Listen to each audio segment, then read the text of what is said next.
Well, the objective of today is to bring our message about the Stop The Off-Payroll Tax campaign to Parliament and to explain to MPs why this is such a damaging stealth tax on UK business and how it would damage the flexible workforce. Today we're looking to engage with MPs directly to explain to them the details of why the potential reforms are damaging, so that they understand when they are potentially looking at the policy and voting on the policy the damaging impact and consequences it could have on the UK workforce.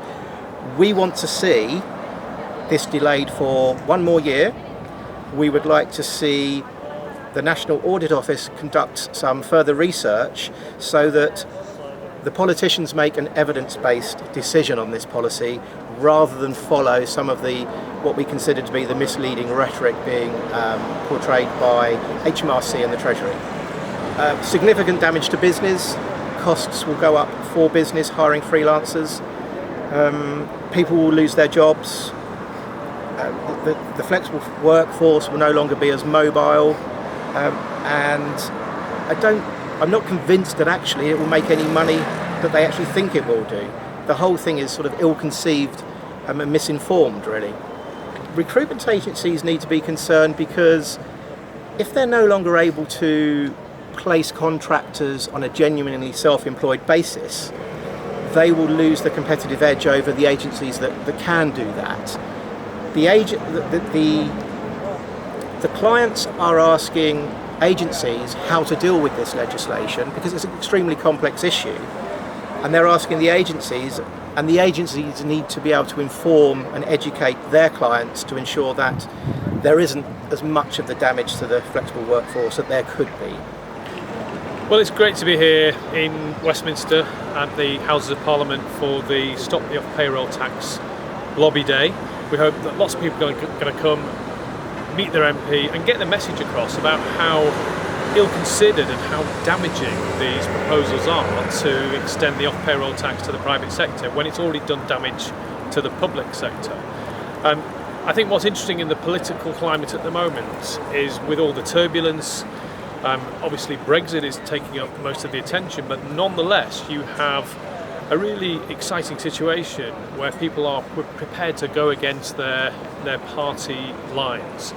So we have a really good chance of getting MPs from across the House of Commons, and indeed peers, to really look at the evidence and to realise that these proposals are wrong.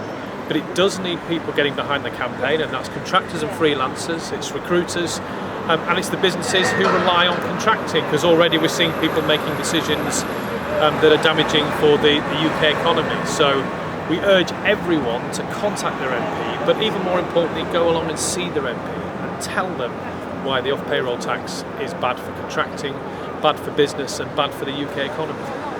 So I work on contracting basis myself. I have been on both sides of the fence in HR profession, where I worked as an employee, both on a permanent employment basis and on fixed term contract. And 3 years ago, I made a move to work on limited company basis. I appointed accountant firm to manage my personal and corporation tax as well. So the reason I'm here today is because I passionately believe in flexible workforce. Having worked for multinational companies, large businesses who simply cannot operate and run their businesses without a flexible workforce, it seems ludicrous to me to have this regulation come in place. Being on both sides of the fence, I've got an insight into how this could potentially pan out.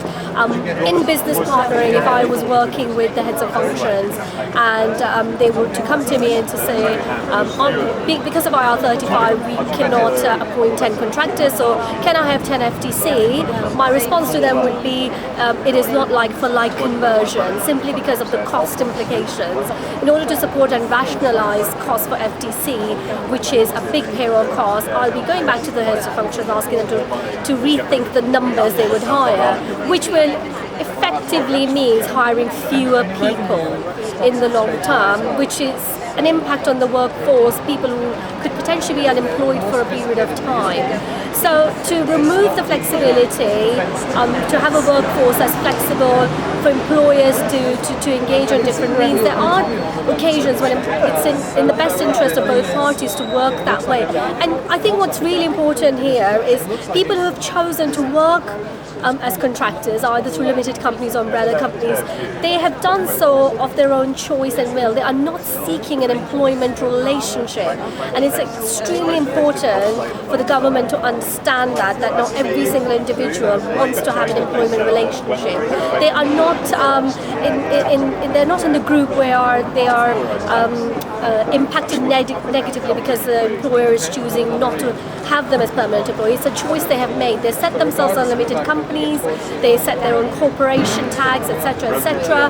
They've gone through that hassle simply because that's their choice, and that's the risk they have chosen to take for a variety of personal reasons. It allows them flexibility to work the way they want to work. To remove that entirely by placing the burden on companies, there's a real risk of actually creating potential unemployment for quite a high number of people, and also creating a huge amount of excessive cost for businesses, which can be easily avoided and prevented in the first place.